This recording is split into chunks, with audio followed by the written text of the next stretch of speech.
All right, welcome back to another episode of Closers Are Losers. I'm here with my CEO, business partner, and co-host, Matt Ryder. Apparently, it's winter in the Sydney, Australia office because here in Arizona, where I'm at in Scottsdale office, it's 115 degrees today, and it looks very abnormal that you're in a coat. What's going on?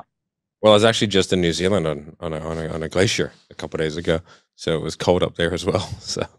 Good Lord. Yeah, I didn't even, before we started working together a couple of years ago, realistically, I don't know why, but I did not know that your winters are in our summers. And your Christmas is like freaking summer on the beach and stuff where we're freezing our butts off. Everything's exactly the opposite. It's so strange. Yeah, it's the way we do it. The way you do it over there, Dennis. All right. So today I think you wanted, we have this masterclass coming up here very quickly. Yeah. Obliterating objections. How do we prevent objections from happening? What are some questions we can ask? What can we say to really prevent most objections from happening? But, oh, by the way, if we still get an objection or two or a concern here or there, how do we help the prospect overcome those objections? And we're actually rolling that out coming up here shortly. Well soon. Yeah, well soon.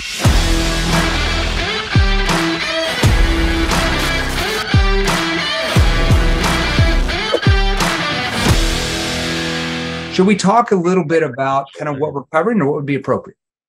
Yeah, absolutely. So I think one of the questions that I wanted to kind of go through today, because you have more experience in selling, especially selling other methodologies, is I guess some of the differences between how NEPQ handles objections, both handling and pre-handling, versus some of the other, say, more mainstream, say, consultative selling.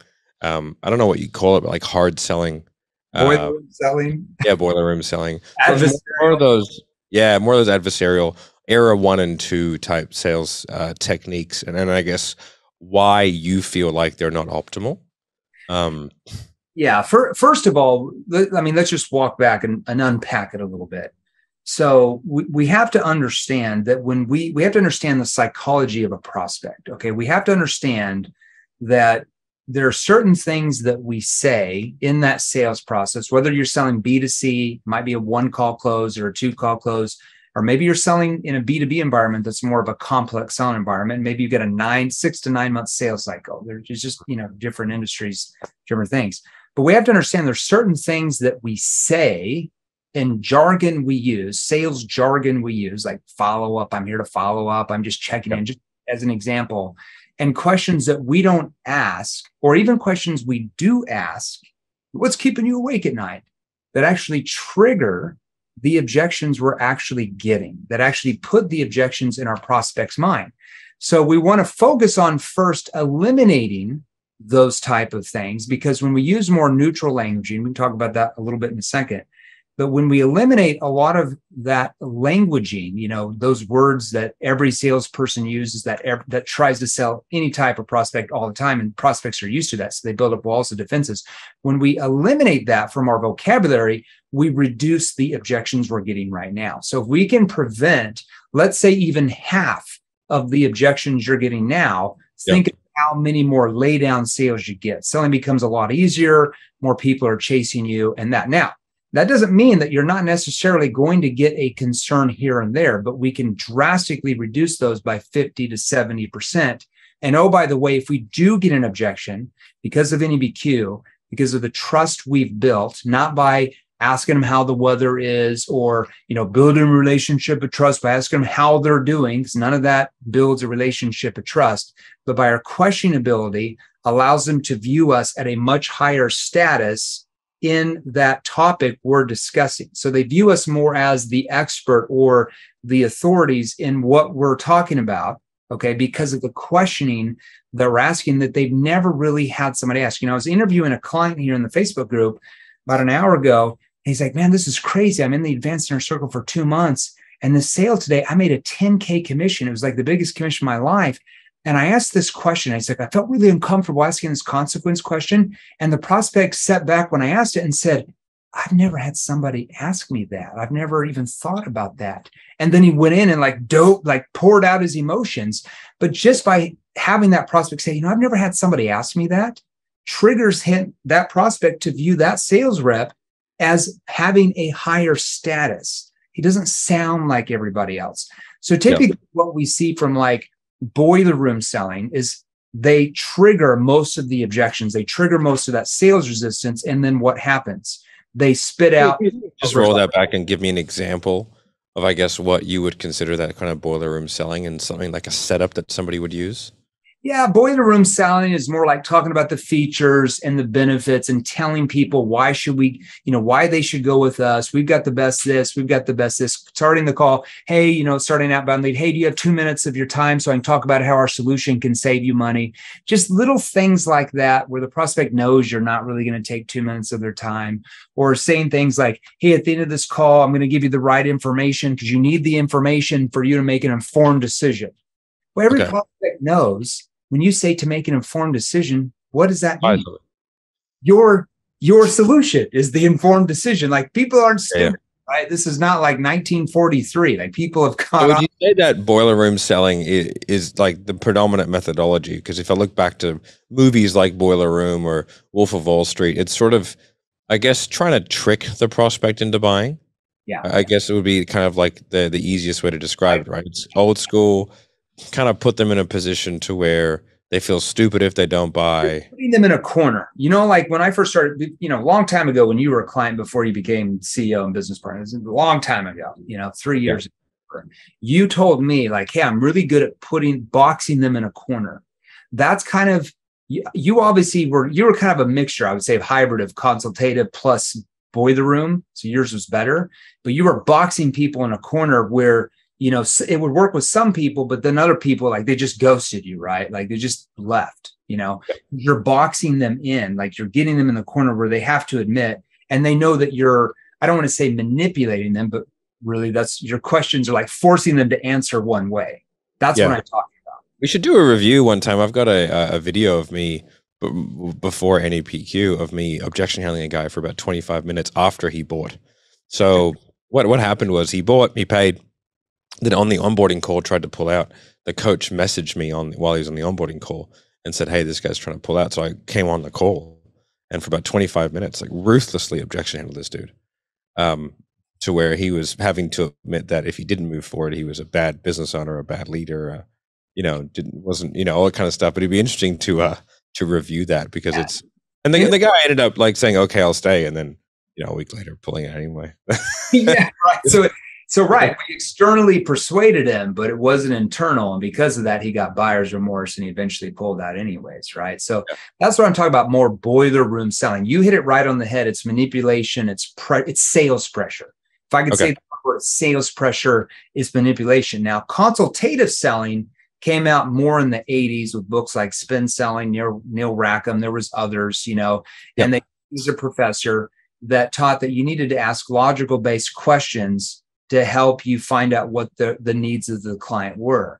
But the problem is that's more persuasive than boiler room, because you're taking, it's less sales pressure, but you're still going to have some sales pressure there, because when you're asking logical based questions, we call those surface level questions.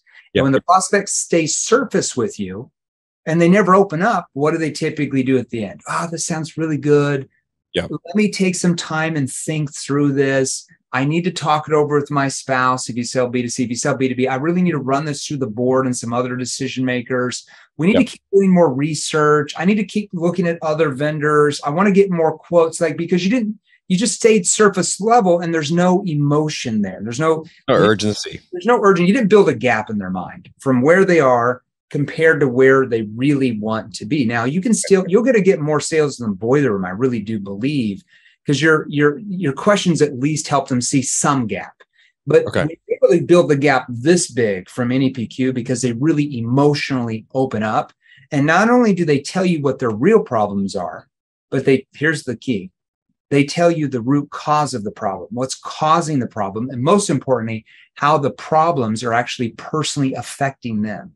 How does that relate back to the triggering of objections and then the subsequent handling of them?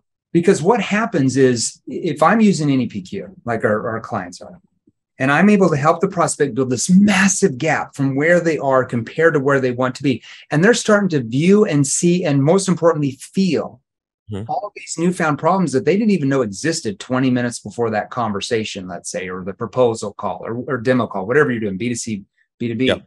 There is such a gap in their mind from where they are compared to where they want to be that they feel massive urgency that they need to do something now, not push it down the road. So even if they have a money concern, they have more trust for you at that point because you've brought this out of them. They didn't realize it. So now they view you as a much higher status. So they're much more open in telling you what the real concern is. So if I ask a question, if I said, let's say I ask a commissioner, do you feel like this could be turn on some lights, the answer for you? And they're like, yeah. And they're kind of hemming and hawing. If I stop and say, you seemed a bit hesitant when I asked you that question. What's behind that? They're going to tell me why they're hesitant. Like, this is a really big decision. Like, they're going to actually tell me what the real concern is. Because if you can't find out the real concern, if somebody says, I want to think it over, as you know, is that the real concern? They're going to sit around for 3 weeks thinking it over. They're just telling you that as a smokescreen because they have some other concern that they're not willing to tell you. So most of those type of objections where they actually tell you what the real concern is, and once you are able to clarify it. So would you say there's a difference between the objections you get when you're doing like more boiler room or consultative selling and the ones you get when you're doing NEPQ, or is it just that like it's more difficult to get past the first stage? I think it's both, because you're using NEPQ, you're going to get a lot less. I want to think it over. They're just going to tell you what their real concern is because they trust you. They look at you as somebody like helping them work it out with them. Like maybe it's a money concern. So they come to you like, how can I do this? It's not like I can't do it because I don't have any money, but like, I don't know where I can get the money. I want to do it, but how, like, help me. That's a big distinction, right? Because I think that you'll probably find a lot of the viewers on YouTube and a lot of the people listening to this on audio, they probably get a lot of think about it objections. If you are in the comments in YouTube, like let us know if you guys get those. But so I think that like what you said is important. So you'll get less of them, and it's not that you'll get some sort of smoke screen. Well, I need to check my finances, and I got a 3-day billing period, and this and this and this. You get a sort of a conversation where it's like, well, there is an issue with money. Can you help me resolve it? Or can we resolve this together? Like you're working together, like you're collaborating to come up with a common solution to help them overcome it to get where they want to go. So they're actually very real with you. Now, that's not saying you're never going to get, I want to think it over objection. You're going to get far less of those. Now, what I've noticed with people, because when we go in and do audits with companies and they mainly do boiler room selling, they're very like their brain is very transactional. Even in B2B sales, you'd be shocked. It's like, I want to wham, bam, like throw it over my shoulder, make the sale, move on. Like, I don't care if I have to talk to them again, even if there's repeat business. It's the weirdest thing ever. And it's like, if they get an objection, it's like they're just hammering the rebuttal. Well, yeah, but you said, well, yeah, but you can't look at it that way. You got to look at it this way. It's like they're arguing with them. Now, it's more of a debate. You'll get some of those, but you're losing so many that you could be getting because you're never able to get them to really open up. Because typically when you argue with somebody, debate somebody, what do they typically do? They just dig in further on their position. They dig in further position and they emotionally. I mean, like I see presidential debates all the time where people change their mind, right? Yeah, right. Republicans switching to Democrats overnight. Democrats are switching to Republicans just because they argued their point so effective. Exactly. Yeah, everybody digs this even more. Okay, so what are some examples of ways that you would handle some common objections? Like, I think, for me, when I was, I guess, pre-NEPQ, because I think that's the most helpful, one of the most common ones I would get is, can you send me some references? Like, do you have any case studies, And that's a difficult one because it's like, well, I'm never going to find someone who's in your exact situation, So it's like, what are you looking for? And I guess like the way that I used to handle that in a more consultative is like, oh, yeah, no worries, I can go ahead and do that. But like, are you looking for a way in or a way out, brother? Like, like what is it? Because, I know it's what he said. I used to go, would you like me to send you the testimonial from my most successful client that I've ever had? They go, no. And I go, would you like me to send you the testimonial from the guy who signed up, paid his money and never turned up to anything? I go, no. And I go, well, like, what do you want me to find someone who's in the exact same situation as you? It's like, well, yeah, it's like, well, that doesn't exist, man, because you're unique. Your business is unique. So help me understand this. But are you looking for a way in or a way out? And that's how I used to deal with it. So, but which worked for some people. The alphas really kicked in and it became a bit of a pissing competition. But that's not how I would do with it now. So basically what we have to understand is when somebody asks for references, 90% of the time, and I'm going to show you the difference, 90% of the time, why do you think they're asking for references? It's because they don't happen downstream. Yeah. Something you said or questions you didn't ask that didn't build a gap. Therefore, they have uncertainty that you can actually get them the promised results for the money that you're promising. So they feel it's more risky for them to pay, and maybe it works out, maybe it doesn't. So that's why they're asking for references. Okay. Okay. Now, so it's more of a trust. Maybe they don't feel like you understand their problem. Yeah. I think that's a big one for a lot of sales reps that are using a more consultative style or kind of a boiler room selling. Is they're so they jump on things really, really aggressively. Like, I want to make more money. Well, how much money do you want to make? And what kind of money do you want to make? And how long have you been doing that? And they jump really deep into things. I think one of the mistakes that I used to make in fitness was that, and this is how I was taught, because I was taught a very aggressive style of selling, was that the moment someone said they wanted to lose weight, you immediately then went straight into like, tell me everything about the solution, the dream, everything, the little back dress in the back. Pounce on them. Exactly. And so, and I would get answers, but I was talking to people over the phone, and, you know, I would get, hey, they want to lose 20 pounds, but this person had 90 to lose. And so I was tying everything to losing 20 because I couldn't physically see them. And so, and then at the end of it, when I was trying to sell them on losing 20 pounds, there was no urgency to them because they knew that was not their end result. But because I'd asked for the goals so early and I tried to dive deep so early, they didn't trust me enough to actually give me the real answers. So it was very hard for me to build urgency. Yeah. So first of all, with references, if they ask for references, you have to learn how to disarm them, or they actually tell you why they want references, like what the real concern is. So okay, how would you do that? It's really easy to do. You just agree with them, like, hey, you know, can you send me some references from other clients you guys have? And then we say, yeah, that's not a problem. Now I'm curious, what would you like to ask them when you call? Well, we really want to ask them about how we can implement, like how they implemented the software, because we feel like, and then they tell you the concern. Or another way you can say, yeah, that's not a problem. Now, just so I can send the right people to you, what specifically would you like to discuss with them when you have the conversation? Well, we kind of have a concern about, and they tell you the concern. Now I know what the concern is, and I can help them resolve that right then and there. And usually 8 or 9 times out of 10, I don't even have to follow through with anything else after that, because I found out what the real concern is. Now, let's say that I still say that and they still like, hey, I still want to talk with somebody, because every once in a while that can happen. Sometimes it can happen in B2B sales as well when you're selling large enterprise accounts if you couldn't really build the trust, right? So what you want to say is like, well, I'd really want to discuss with them about this and that. And they start talking to you from that question, and just say, okay, well, now you have to have something planned out. Because how many times have all of you sent references to your prospects and they never got back to you? Don't call them. They don't even call them. Or if they did call them, they talk to them and they ghost you. All right. There's a reason for that. All right. So I have to set up the next steps. I have to find out when they're going to call them, what the conversation is going to look like. I have to position that.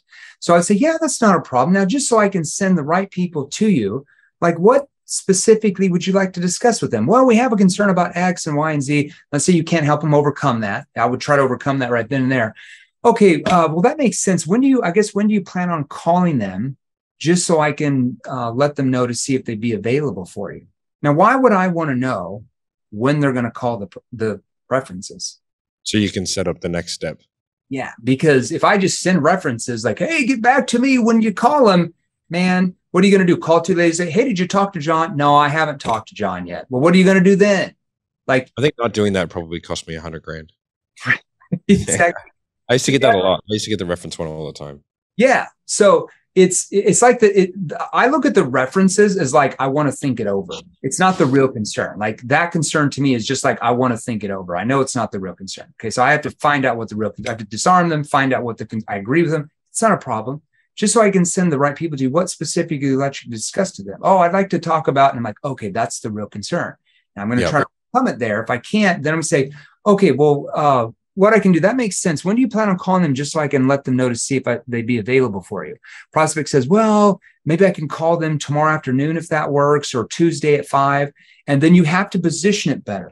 Then you have to say, okay, well, what I can do, George, is I can reach out to them and see if those times would actually work for their schedule. Now, let's pretend for a moment that the clients you talk to, let's say they say good things about how we were able to solve XYZ problem, like you said your company's having. At that point, where should we go from there?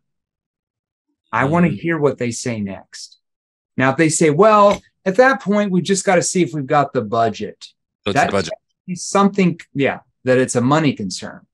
Okay. But if they say, oh, we'd be ready to start, that tells me something completely different. So depending on so it's about having a strategy to calmly and I guess contextually and conversationally.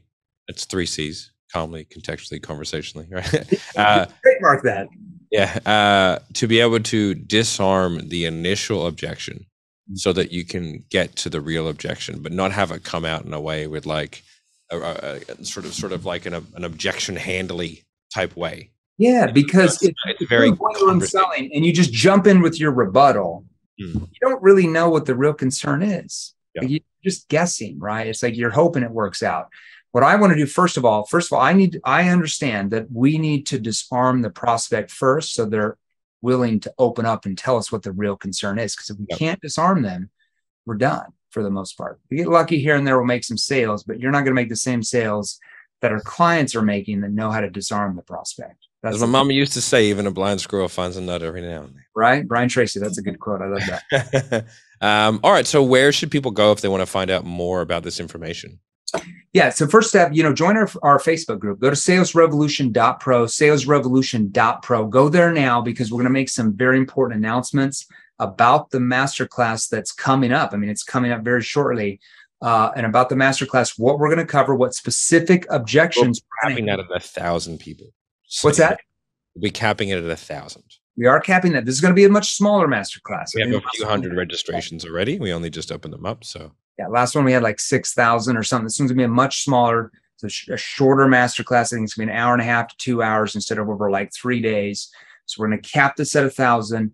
So you want to join the Facebook group right now, salesrevolution.pro. And right when you join, send me a message or send Matt a message, and either myself or someone on our team that will say, hey, I'm XYZ from some level team. We'll give you the details to be able to attend the objection. I think they're calling the objection obliteration masterclass. I'm like, oh, I kind of like that, Sounds good. All right. Thanks, Matt. We'll see everybody soon. Thanks for being on. Hey guys, if you enjoyed these, here's another you can watch right over here. Join our free Sales Revolution group. Click the link below, join us, and we're going to help you. Thanks for watching. We'll see you real soon.